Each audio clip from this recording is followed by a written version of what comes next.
उनका धम्म और संघ को त्रिवार अभिवादन। आज 37th डे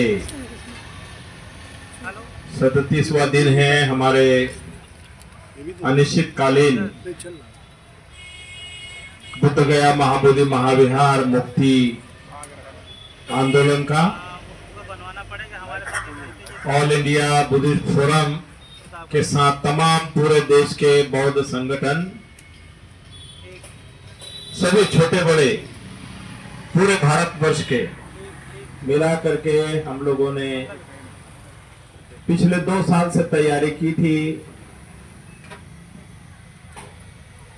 अनेकों बार शाम के समय 7 बजे से 10 बजे तक मीडिया के साथ, उपासकों के साथ, बौद्ध संगठनों के साथ, लीगल टीम के साथ लगातार बैठकें हुई है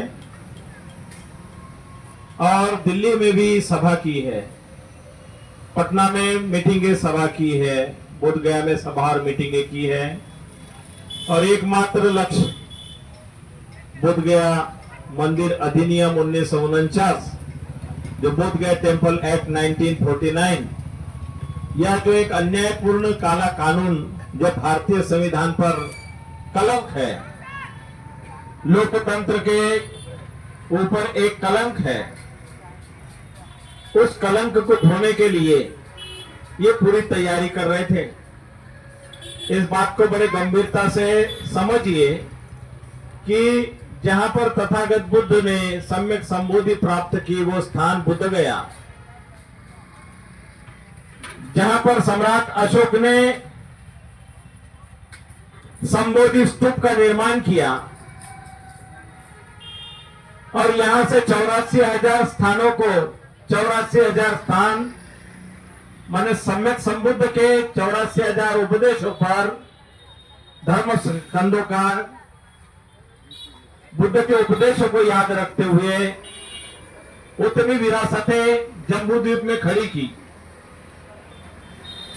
उन महान सम्राट चक्रवर्ती महाराजा अशोक की विरासतें समय के साथ धीरे धीरे जहां तहां गर्भ हो गई, लेकिन यह जो बुद्ध गया में स्थान दिखाई दे रहा है, यह स्थान को खुदाई करने के लिए, इसको बाहर सामने दुनिया के सामने लाने के लिए बर्मा के राजा निंदोन और इसको खुदाई करने वाले भारतीय पुरातत्व जो विभाग के भारतीय पुरातत्व के जनक पितामह हैं अलेक्जेंडर कनिंघम, जो कि ईसाई थे, विदेशी थे, लंका में कार्यरत थे। श्रीलंका से उनको भारत में लाकर के इस विरासत को खोदा गया और यही नहीं तो साथ ही साथ अनेकों स्थानों को जमीन से निकाला गया। सारनाथ है, कुशीनगर है, लुम्बिनी है, श्रावस्ती है, कपिलवस्तु है, ये गया के आसपास ढेर सारे स्थान है, कुर्कीहार वगैरह जो है, ये सारे स्थानों को चिन्हित किया गया। अलेक्जेंडर कनिंघम ने जो खोद के निकाला, ये स्थान पर एक बड़ा सा एक किताब लिखा गया महाबोधि, जिसके अंदर उसके पुराने फोटोग्राफ है जो खुदाई में निकले हुए, और उस समय में खुदाई में निकले में ना कोई शिवलिंग की चर्चा है, ना कोई वहां पर उस तरह का अतिक्रमण वाली बातें हैं। लेकिन एक गोसाई घमंडी गिरी जो था, उसने टीले पर कब्जा करके बैठे हुए थे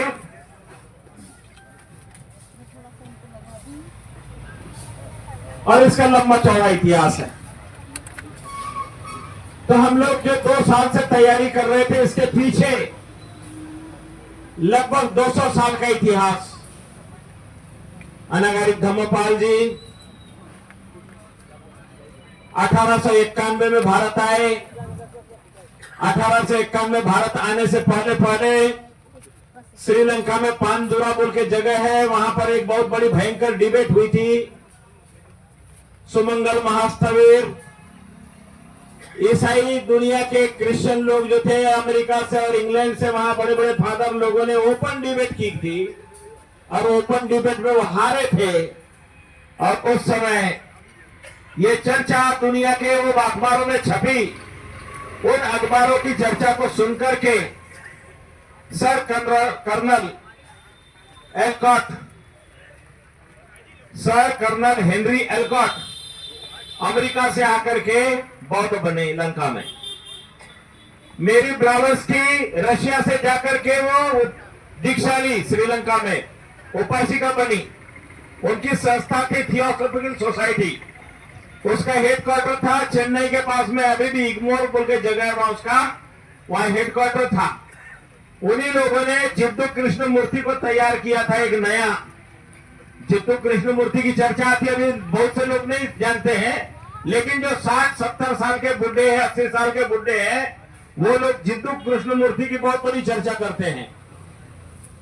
मैं भी उतना दिमाग से पढ़े थी वो बात, लेकिन मैं थाईलैंड में 3.5 साल रुका, तो वहां के एक 90 साल के बुढ़े बनते मेरे से पूछते थे कृष्ण मूर्ति के बारे में। तो मैंने फिर पुराने मेरे परिचित बूढ़े बूढ़े लोग थे, उनसे पूछा, तो उन्होंने फिर बताया कि थियोसॉफिकल सोसाइटी वालों ने उसको तैयार किया था एक दार्शनिक के रूप में। जैसे ओशो बहुत मशहूर थे, ओशो के पहले जिद्दू कृष्ण मूर्ति जो है उसको मशहूर किया गया था।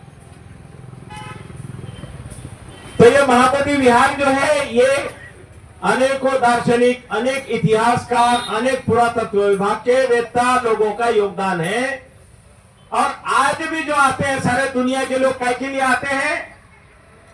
2500 साल पहले एक राजकुमार कपिल वस्तु से ग्रह त्याग करके, और उन्होंने यहां आए, आकर के खोज की, दुख मुक्ति की साधना को खोजा और दुख मुक्ति का उपाय खोज करके आजीवन उसका प्रचार किया। और उसके कारण अनेकों राजा महाराजाओं ने ग्रह त्याग करके अपने राजकुमारों को इसमें लाया और इस धम्म के बीच में उन्होंने अपना जीवन बिताया। ऐसे महान सम्राट अशोक महान ने अपने बेटा बेटी को भी भिक्खु भिक्खुनी बनाया। अनेक राज परिवार के लोग भिक्खु भिक्खुनी बने, देश विदेश में गए। Lanka, Thai, Burma, Laos, Cambodia, आज भी वहां पाली भाषा सुरक्षित है। वहां लाखों की संख्या में बौद्ध भिक्खु उपस्थित है। लेकिन जहां पर तथागत ने देशना दी थी, यहाँ पर कत्लेआम हुआ, साधारण नहीं हुआ, इतना हुआ कि सोने की मोहरें दी गई और सैकड़ों माने खजाना खाली किया गया बौद्ध भिक्षुओं की कत्लेआम करने के लिए, मुंडिया कटाने के लिए। इसके कारण क्या हुआ कि भारत में सिर मुंडा दिखना मुश्किल हो गया, क्योंकि जिसका भी सिर मुड़ा होगा उसका मुंडी लाओ और सोने के सिक्के ले जाओ। छोटा मोटा भिक्खु होगा तो 100 सोने के सिक्के, और बड़ा बड़ा कोई भिक्खु होगा तो 1000, 2000, 10,000, जैसे मंत्री खरीदते हैं। जब वो चुनाव होता है तो मंत्री खरीदते हैं, कितने के 100 करोड़ में खरीद लो, एक कर वो खरीद लो, खरीद कर उसी तरह से खरीद के मुंडियां काटी गई। और इस देश में पूरा माइक्रो लेवल पर बुद्ध धर्म को खत्म करने के लिए ऐसी ऐसी लोकोक्तियां गढ़ी गई। 3 तिगाड़ा काम बिगाड़ा, माने त्रिरत्न जो है, वो त्रिरत्न को 3 तिगाड़ा काम बिगाड़ा वाला अभी भी बहुत से लोग बोलते हैं। हरियाणा और राजस्थान के बॉर्डर में बोल रहे 3-5 मत कर, 3-5 मत कर ऐसे बोलते, माने त्रिशरण पंचशील को 3-5 मत कर, माने गाली के स्वरूप में बोला जाता है। बहुत सी चीजें जो है बदल दी गई। आज का यह ऐतिहासिक अवसर है। ऐतिहासिक अवसर इस महीने में कि जो अनागरिक धम्मपाल ने 1891 में यहाँ पर महाबोधि सोसाइटी की स्थापना की, उस समय में कोई गाड़ी घोड़ा साधन नहीं थे, हवाई जहाज नहीं थे। उस समय वो लोग पानी के जहाज से लंका से आते थे, कई समय बीतता था, कलकत्ता में आते थे। और उस समय पढ़े लिखे विद्वानों में कोई ओबीसी SC ST वर्ग का नहीं था, सारे ब्राह्मण लोग पढ़ते थे और वही अपने हाथ में मुट्ठी में राज रखते थे। बंगाल के हाईकोर्ट उस समय या बिहार में नहीं, बंगाल में हाईकोर्ट होता था, वही मुकदमे होते थे। और आशुतोष मुखर्जी अनागरिक धम्मपाल के ओर से जो भी मामले थे वो देखते थे, ब्राह्मण लोग ही देखते थे। इसीलिए क्या हुआ कि श्यामा प्रसाद मुखर्जी महाबोधि सोसाइटी के प्रथम अध्यक्ष बने और जब यहाँ सारीपुत्र और महामोगल लाइन धर्म सेनापति तथागत के जो दाहिना हाथ बायां हाथ सारीपुत्र मोगल लाइन की जो अस्थियां 150 साल ब्रिटिश म्यूजियम में रखी थी, जो सांची से खुदाई में निकली थी, जो यहाँ ले गई थी, तो महाराजा अशोक ने सांची में सारीपुत्र और मोगल लाइन की अस्थियां रख के 2 स्तूप बनाए थे। और वो सांची माने साक्षी, संस्कृत में साक्षी, साक्षी माने विटनेस, विटनेस माने सबूत के तौर पर सांची में 2 स्तूप बनाए थे कि एक महाराजा अपने बेटा और बेटी को साक्षी रख रहा है, लंका भेज रहा है, बुद्ध धम्म को भेज रहा है, उसका साक्षी 2 स्तूप रखे हैं। और अब भिक्खु के अस्थियां रख करके वो खुदाई में जो अस्थियां मिली थी वो ब्रिटिश म्यूजियम में 150 साल रखी थी। जब ये देश आजाद हुआ तो वो अस्थियां ब्रिटेन से भारत आई है, और आई है तो वो अस्थि कलश सिर पर लेकर श्यामा प्रसाद मुखर्जी लुंगी लगा करके सफेद देश विदेशों में गए। इसी के कारण क्या हुआ कि भारत के ब्राह्मणों को सारे देश विदेश में फैलने का मौका मिल गया, महाबोधि सोसाइटी ऑफ इंडिया के नाम से। महाबोधि सोसाइटी ऑफ श्रीलंका दूसरी जो है, उसका हेडक्वार्टर जो है वो चेन्नई में है, और महाबोधि सोसाइटी ऑफ इंडिया का हेडक्वार्टर है कलकत्ता में। चेन्नई वालों का सांची अंदर में है, और बाकी इनका जो है अलग अलग सेंटर है। अभी भी लगभग संख्या मनुवादी व्यवस्था की वो संस्थाओं में बनी हुई है। तो इसलिए संघर्ष को जानना भी बहुत जरूरी है। आज महाबोधि सोसाइटी ऑफ इंडिया का कोई बनते इधर नहीं दिखाई दे रहा आपको, क्योंकि वो मनुवादियों द्वारा संचालित होते हैं, दुनिया का धन उन्हीं के द्वारा संचालित होता है। बुद्ध गया के महाबोधि महाविहार के सामने महाबोधि सोसाइटी के मदद से, विमल साहब बनते के मदद से, वो असिस्टेंट जनरल सेक्रेटरी, उन्हीं के मदद से हम लोगों ने 86 दिन धरना चलाया था बुद्ध गया में। उन्हीं की मदद से मेरे को भिक्खु प्रभारी बनाया गया था, उन्हीं की मदद से कारवा आगे बढ़ा। जैसे सुपरिटेंडेंट की पोस्ट मुझे मिली, मैं वॉलंटियर था। एक पुरानी कुर्सी पड़ी हुई थी बनते ज्ञान जगत की, वो कुर्सी को रिपेयर करके लाया और उस पर बैठा। उसी दिन से झगड़ा शुरू हो गया था यहाँ पर। बाद में 18 महीने तो जंतर मंतर पर हमारे लोग बैठे थे। पहली बार बुद्धिस्ट सेक्रेटरी बनाया गया था भिक्खु प्रज्ञाशील को, 3 पद थे मेरे पास। तो इतना भयंकर विरोध हुआ, इतना विरोध हुआ, इतने बार अर्थी जुलूस निकला है, मत पूछो। एक दिन इतना भारी जाता था कि कल का सुबह देख पाऊंगा कि नहीं, कल का सुबह में देख पाऊंगा कि नहीं। 3 साल कैसे निकाले हो गए यहाँ पर।